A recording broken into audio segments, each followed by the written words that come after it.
Kisah Ashabul Ukhdud, orang beriman yang dibakar dalam parit. Kisah ini disebutkan dalam Al-Quran surat Al-Buruj ayat 4 hingga ayat 9. Dalam kisah ini, Allah memberikan pelajaran tentang seseorang yang diuji keimanannya. Ketika dipaksa untuk meninggalkan ajaran Allah, dia menolak walaupun harus menukarnya dengan nyawa. Di suatu kerajaan di kota Najran, dekat dengan perbatasan Yaman, hiduplah seorang raja yang memiliki tukang sihir yang sudah tua. Tukang sihir itu meminta kepada raja untuk dicarikan seseorang sebagai penerusnya kelak. Dibuatlah sayembara kepada para pemuda untuk menggantikan tukang sihir raja.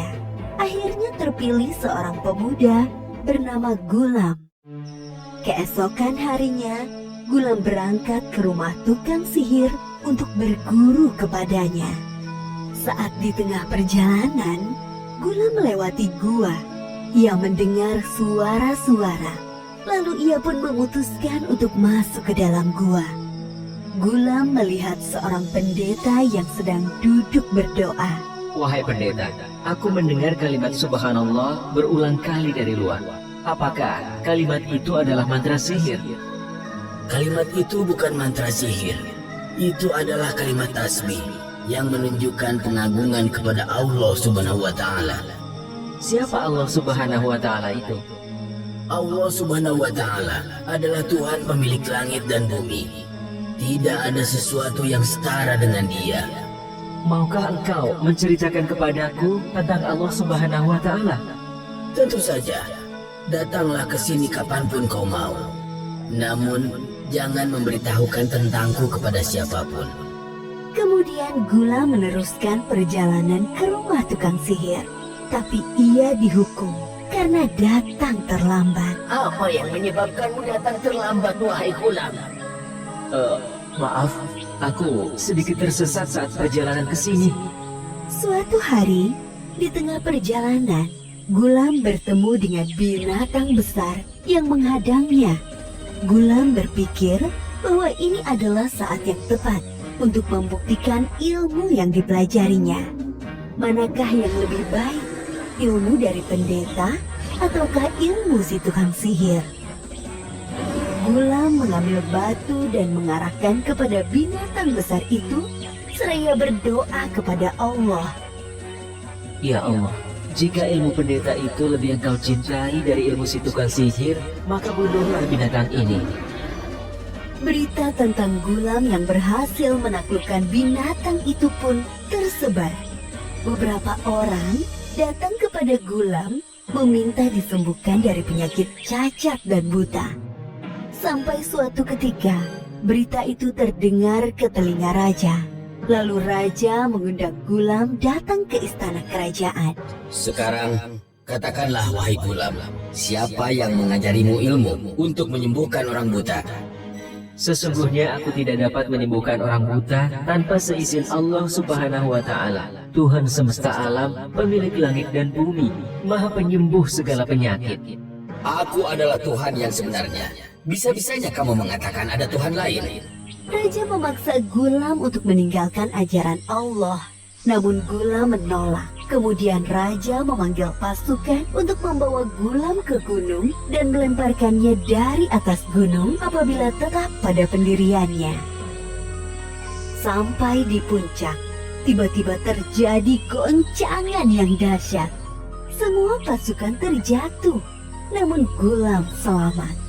Semua itu terjadi karena kehendak Allah. Raja mendengar kabar bahwa Gulam selamat. Kemudian menyuruh pasukan kerajaan menangkap Gulam dan melemparkannya ke laut. Saat di atas perahu, tiba-tiba badai datang dan perahu terbalik. Semuanya tenggelam, sedangkan Gulam selamat. Lagi-lagi, semua terjadi atas kehendak Allah. Wahai Raja, engkau tidak akan bisa membunuhku, kecuali dengan satu cara. Bagaimana caranya? kumpulkan seluruh rakyatmu. Kemudian engkau salib aku. Lalu panahlah aku sambil mengatakan Bismillahirrabbilalamin. Dengan menyebut nama Tuhannya Ghulam, baru engkau bisa membunuhku. Tanpa berpikir panjang, raja mengikuti cara yang disebutkan Ghulam. Semua penduduk melihat apa yang terjadi, dan mereka mengatakan,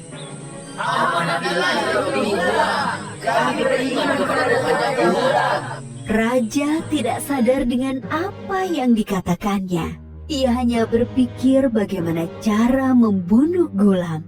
Raja marah mendengar rakyatnya beriman kepada Tuhannya Ghulam, lalu menyuruh semua orang meninggalkan keimanannya kepada Allah. Tetapi mereka semua menolak.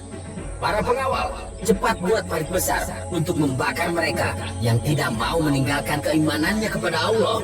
Satu persatu, rakyat dilemparkan ke dalam parit. Mereka tetap tidak mau meninggalkan keimanan, walau harus menukarnya dengan nyawa. Seperti yang disebutkan dalam Al-Quran Surat Al-Buruj ayat 8. Dan mereka menyiksa orang-orang mukmin itu hanya karena orang-orang mukmin itu beriman kepada Allah yang Maha Perkasa, Maha Terpuji. Kasihan sekali kau anakku, belum merasakan kenikmatan dunia ini. Wahai ibuku, bersabarlah. Sesungguhnya engkau berada dalam kebenaran. Demikianlah akhir kisah ini. Ketika orang-orang beriman dimasukkan ke dalam parit. Dalam kisah ini, hendaknya kita tidak bersikap sombong atas apa yang dimiliki, karena semua itu terjadi atas kehendak Allah. Allah juga menguji keimanan kita untuk memilih dunia yang fana atau surga yang kekal. Orang yang lebih memilih beriman kepada Allah akan mendapatkan balasan surga. Wallahu a'lam.